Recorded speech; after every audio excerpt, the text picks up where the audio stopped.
Okay, so to start round 3, we're going to pass the initiative card from whoever had it. And now again, the green player is going to have to nominate a model to take initiative. And I think they're going to nominate Gun here. Now, even though they're knocked down, and even if they were KO'd, it wouldn't matter in terms of initiative because they have a dex of a gold and a copper.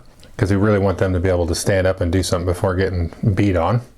And as it turns out here, Mr. Salvage, he also has a gold and a copper, so they're going to be rolling off for initiative. So for Mr. Gun, he gets a total of 5.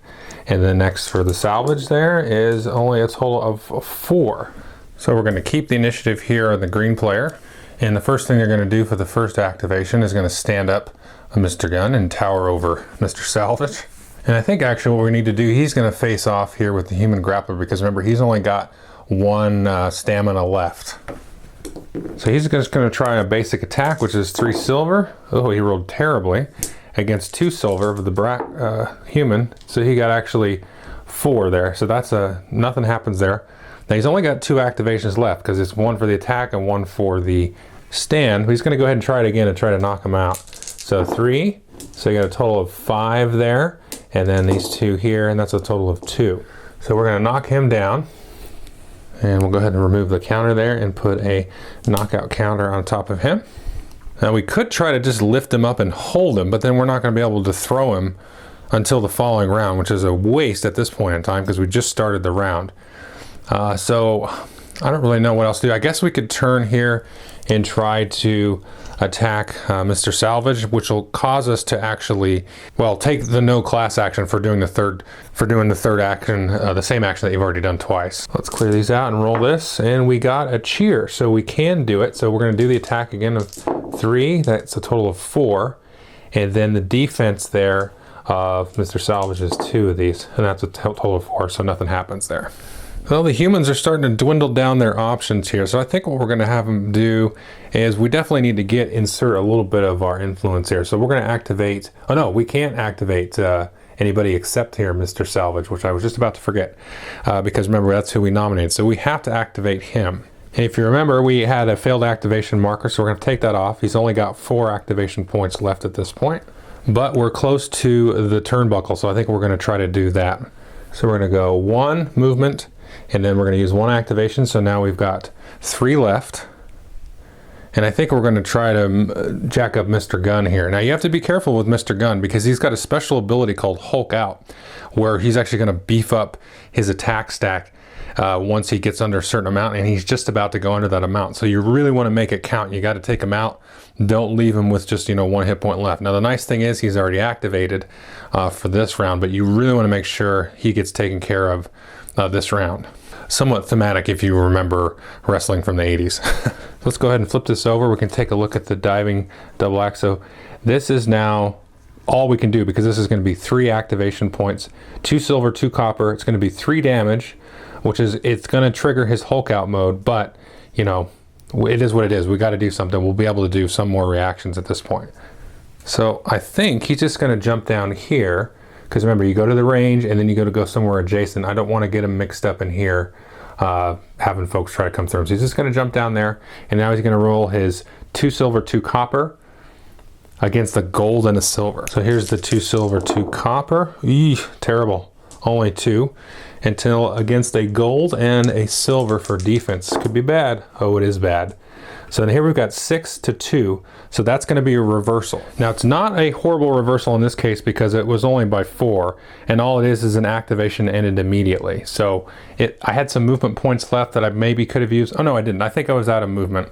So this didn't really do anything, but if you could get reversed on pretty brutally if you made a really silly move. So nothing too bad here, just kills the activation. So things are not going well for the human players. All right, at this point, green can activate just about anybody. They've got all the wrestlers in play. I think what we want to do is probably activate the troll and try to just take advantage of where we're at here and pummel this guy. So let's say we get 1, 2, and then he can maybe do an attack, a pickup, and a throw because he might be able to just pulverize this guy. He's only got 1 hit point left at this point. We could just try to pick him up. But I'm going to say let's not do that because he might actually, he's got pretty high dexterity. He has 2 silver for dex. So let's make the commitment, try to get him down, knock him out so we get an easy throw out. So we're going to do an attack for the first action. And that's going to be a gold and 2 silver. So we got a total of 5 there against a defense of a silver, which is 0. So that is also a beatdown, which I don't think really matters in this case. So you beat him by 5, it'll be +1 damage, no big deal. We already had the damage, but it's a shove of 2, which depending on the situation might actually be something you don't want. But in this case, we can just shove him maybe like 2 this way, and he's still adjacent to be able to pick him up. So he's going to be down, and we'll put a knockout marker there just to remind us now, but we'll normally put it on his card. And now he's going to try to pick him up. And remember, your grapple is your weight -1. In this case, it's a weight 1, so it's a 0. So we just need to roll 1 success, in this case on 3 silvers. So we got plenty. So we're going to pick him up and throw him out. It's just an automatic toss because he is knocked out. So this is now the second wrestler to have been thrown out, and the green player has had none of theirs thrown out. So we're back to the humans now, and we've only really got 2 worthwhile wrestlers, the big fella and then this other halfling. This guy may or may not do much because he's laying down. We could fail that in terms of standing up, but that's going to be a 3rd wrestler if we don't do that. We haven't really made a dent into the green team of any significance. We've done some damage to a couple, Mr. Gunn and then the Brawler, which is way back there now. So I think we're really forced to take a chance here with the Brawler. So I'll just go ahead and roll the crowd die, hopefully. Oh, we got a cheer, so that's good. So he's going to be able to wake up with 1 hit point. And so he's going to stand up for 1 action point. Now he's got 3 action points left. And really, they need to make some kind of dent here. I mean, ideally, he might be able to make it up to the Brawler. Let's see, 1, 2, 3, 4. He doesn't have enough movement to get up to there. He could try to take out the little fella. He's only got 3 activation points. The little fella here, which you can't see behind Mr. Gunn, he doesn't even have any damage. So even to get the free throw, that's going to be pretty difficult. And this guy that he's attacking here, so let's say he does pick him up. He does roll 2 copper on his grapple, so it's going to be hard, and he rolls the 3 copper on the dex. But I think I'm just going to go ahead and do that. So he's going to try to pick him up, and then if he gets him, he's going to try to throw him out. So the grapple on the human is this result +1, which is terrible. And he might still get it because the goblin only rolls 2 copper. Oh, well, that was a tie, 2-2. And he's used up his attempt now to pick him up, so that's unfortunate. I guess he could try to pick up Mr. Gunn. Let's just go ahead and do that because we're desperate. So we're going to roll this +1. So that's not too bad. That's a total of 4. But Gunn's grapple is pretty decent here. It's 2 silver and that. So we want to roll under 4 there. Oh, and we do. So there we go, 2. So he's actually picked up Mr. Gunn. Now he's going to throw him. So he's been picked up. We're going to remove him. And then now he's going to try to toss him. But the dexterity for Gunn is a gold and a bronze. So we're going to roll this, and we want to roll, if you're the human, you want to roll under 3.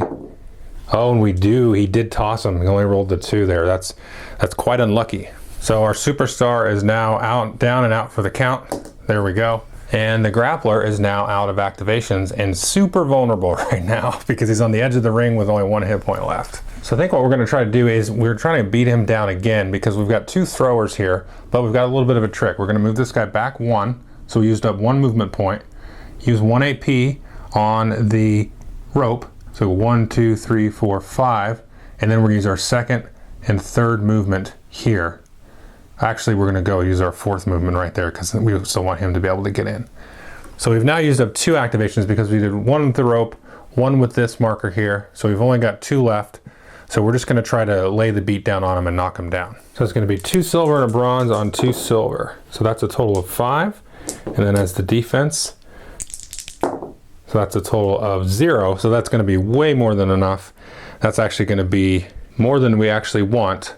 But it's going to be plenty, and then it's going to activate that shove. We'll just shove him up this way, 1, 2, and he'll be knocked down and knocked out. Then we're going to attempt to pick him up, and so his weight is a weight of 2.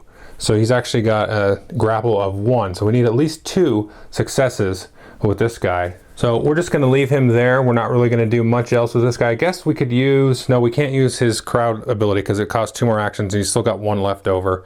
He's out of movement, so he's got to stay there. So we don't have a lot to do. I guess the one thing what we should do as the human player here is one of these 2 guys is going to end up trying to throw him out of the ring. And as long as they pick him up, they just need 1 success.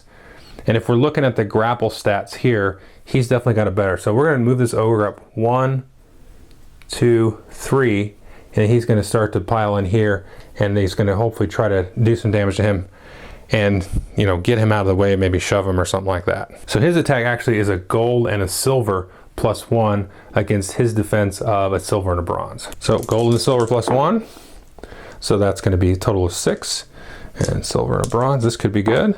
Oh, he failed that, so we have a massive beatdown. So this is good. So we have another +2 damage, so a total of 3 damage, plus he's dazed. So we're going to put our 3 damage on here, and then when it's dazed, you're actually going to roll the crowd die to see what the effect is. So we're going to roll that. That's a boo. So that's going to give him a -1 AP and a -1 movement counter, which is good because he's going to activate. That's not quite what we wanted. What you actually want on a daze is a blank, because then they're going to receive those 2 counters, plus they're going to be knocked down, which is just going to, you know, wreak havoc with him trying to do anything. But we'll take what we can get there. And of course, we've got 2 more activations we wish to attack. So go ahead and roll again. It's going to be this result +1. So that's a total of 4. Matching this result, that's going to be a tie. So now we're going to go for it. We've got to go for it. So because we're going to do a 3rd activation, we're going to roll this, or 3rd simultaneous action. So that's a cheer. So we're okay. So we're going to hopefully try to put him in the ground here. So that's a total of 5 plus, or matched against this, which is 3. So all that is going to be another damage. So we have a little bit of the pick of the litter here in terms of the green player. We'll go ahead and activate this guy. Now he can move 1 less, but that doesn't matter because he only needs to move 1 space here to be adjacent to that. And then he's got 1 less activation. So he still has 3 activations that he can do on this turn. And of course he's going to try to pick him up. He's got a grapple of 2 silver and a bronze, and he needs at least 2 successes off that, because remember it's weight -1. So 2 silver and a bronze. So he got many successes. So he picked him up, and now he can throw him out of the ring for free.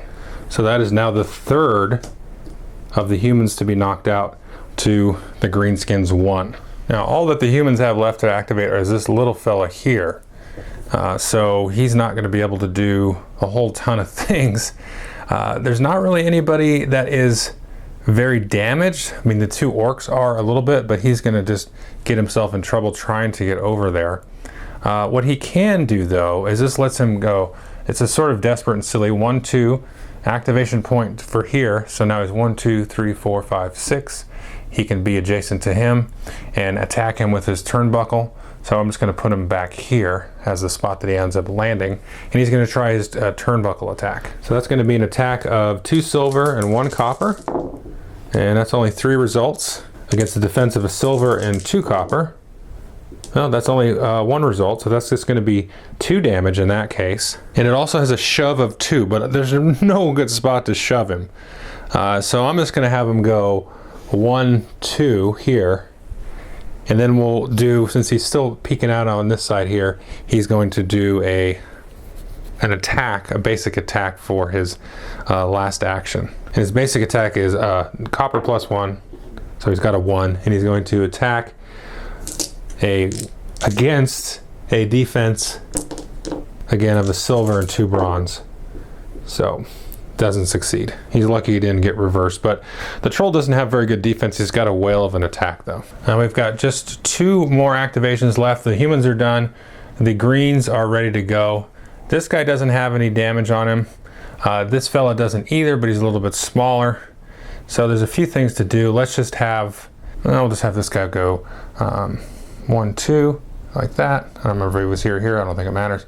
And he's just gonna attack him a couple of times. I guess you could try to pick him up because he's a grappler and he's a brawler, because he's got a grapple of 2 copper versus 1 copper. So let's just try to do that first, because he's not going to do enough damage to do anything. So let's just try that first. Oh, and he did actually have a negative activation mark. So that's first action. Second action will be to pick up. So it's going to be 2 copper against 1 copper. So there's 1.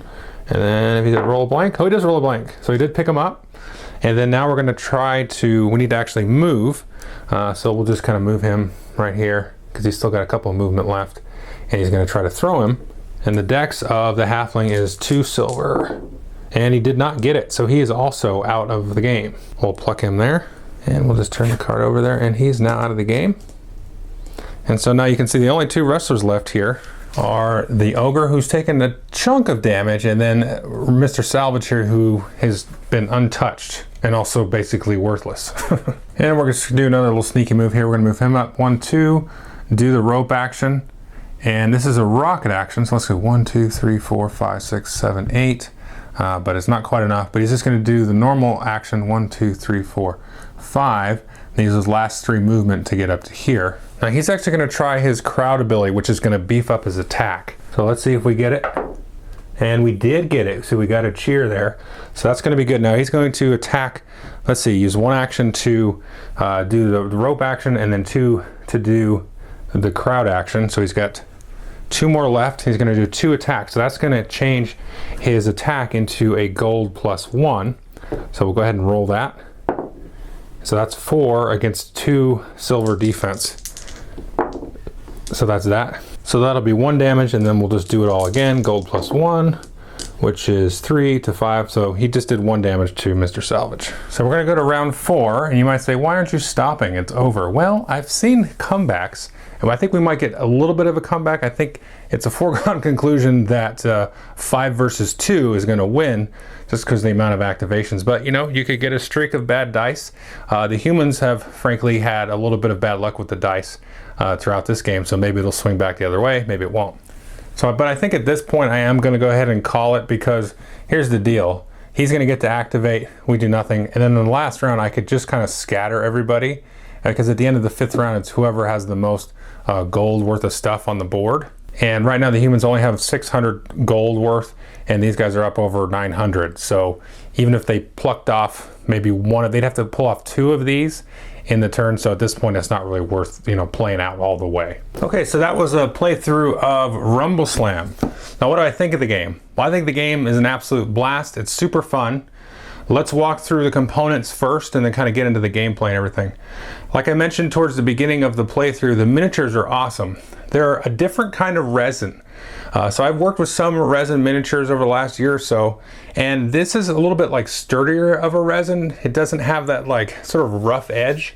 It almost feels like it's plastic, but it's not. And there's not really any assembly there. So there's like 3 pieces I had to glue out of all the figures you saw. One was a giant arm on the troll, which is super easy because it just has a little socket, you fit it right in. And the other one was the 2 hands on one of the orcs, and those were fine. You had to do a little bit of kind of filing a little bit on the joints in the hands, but they stuck in fine. It didn't have a lot of those where it's like sticking and then falls off. I didn't have to use any putty or anything to, you know, hold it while it was gluing or anything like that. It was fun to paint.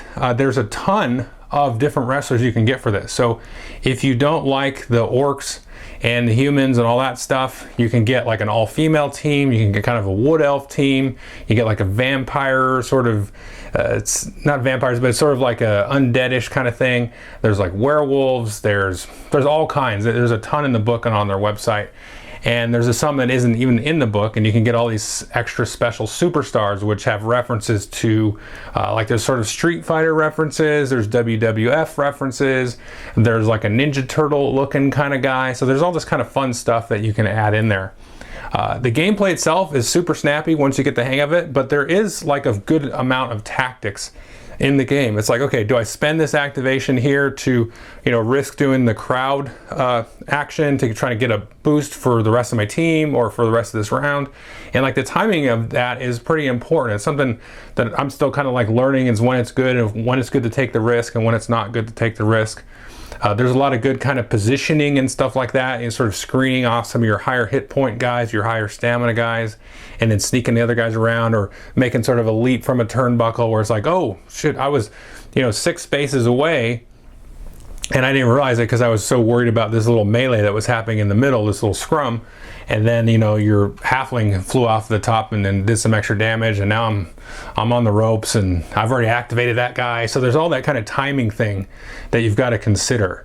And everything's very thematic, like just, you know, all the stats and the different abilities, they all kind of make sense. The grapplers do their thing and the brawlers do their thing, and all the stats and stuff of the different, or at least the two superstars that I played are really cool and thematic. Like the one guy hulks out, and the Macho Man Savage type guy, he just boosts the popularity of everybody, so it's a lot easier to do those crowd activities.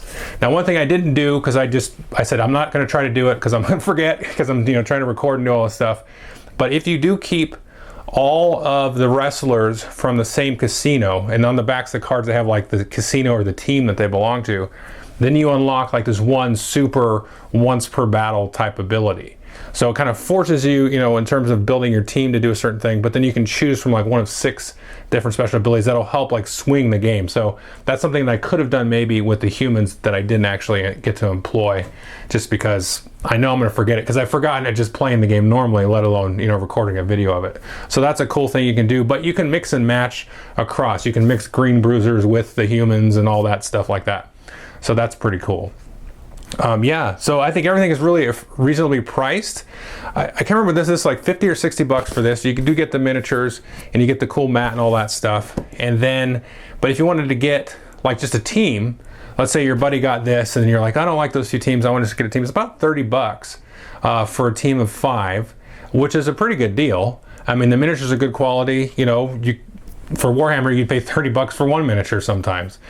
So you get that, you can get whatever team you like and go on their website and kind of choose by the factions and all that kind of stuff. So yeah, I haven't tried to play it multiplayer yet. So that seems like it would just be chaotic mess, but it seems like it might be a lot of fun. I would like to see them come out with, I don't know how you do this with wrestling, but like league rules and stuff. I don't know if that's really necessary. It would just be kind of neat. And I'm only saying that because I really do like this game and have a lot of fun. So it'd be cool to see some kind of way to weave in like maybe a story arc or something. Because, you know, in wrestling, they run like the stories over the course of a year from WrestleMania 1 to WrestleMania 2. You know, there's always a story kind of going through. That would be kind of an interesting thing, but I don't think it's really necessary, because the game really is all about that quick, tactical, visceral type of combat and just kind of the fun of everything. But yeah, I think I highly recommend this to folks. There was a wrestling game that came out a couple years ago. I can't remember the name of it, from Gale Force 9. I really wanted to like that. Everybody was liking that, and I just didn't like it. And I really expected to like it. This is, to me, not that there's a lot of wrestling games out there, but this one is, I mean, it's the best one out of like the 2 that I've played. I'm sure there's some other ones. I've seen there's one with dice and stuff, but this one feels like wrestling, because you've got the big scrum, you got the Royal Rumble type of feel, but it's a team, you know, so you've got the positioning, all those elements and the tactics of that, and you've got like the rope and the turnbuckle and all that stuff, and you can make quick movements, and you can kind of block people off and sort of protect your little area of the ring. So all that stuff really kind of just sucks me right into the game. So I highly recommend this. I think you can only get it right now through the publisher's website, TT Combat. And I'll have a link in the description to their website and stuff. But they are in talks, I know, to distribute it in the US. So if you're a distributor randomly watching this video, I would say certainly pick it up, because the component quality is great. You know, the mat is a cool mat. It's not a board, but it's awesome, and it's very well illustrated. And they even have those, like I said, those 3D MDF rings, which is cool. The miniatures are really good quality. I'm really impressed with the miniature, because these guys have, you know, they build a lot of terrain and all kinds of accessories and stuff for miniature games. And this, I think, is their first, I think, you know, correct me if I'm wrong, I think it's their first full-blown like miniature board game. I think they have a couple other board games, but this is really out the gate fantastic. And I really like this style of miniature. Very easy to paint and all that stuff too. So definitely recommend give this a shot, and hopefully they do bring it over in distribution and we can see it in stores and stuff here really soon, or sooner than later. So that is RumbleSlam. Thanks a lot. Bye.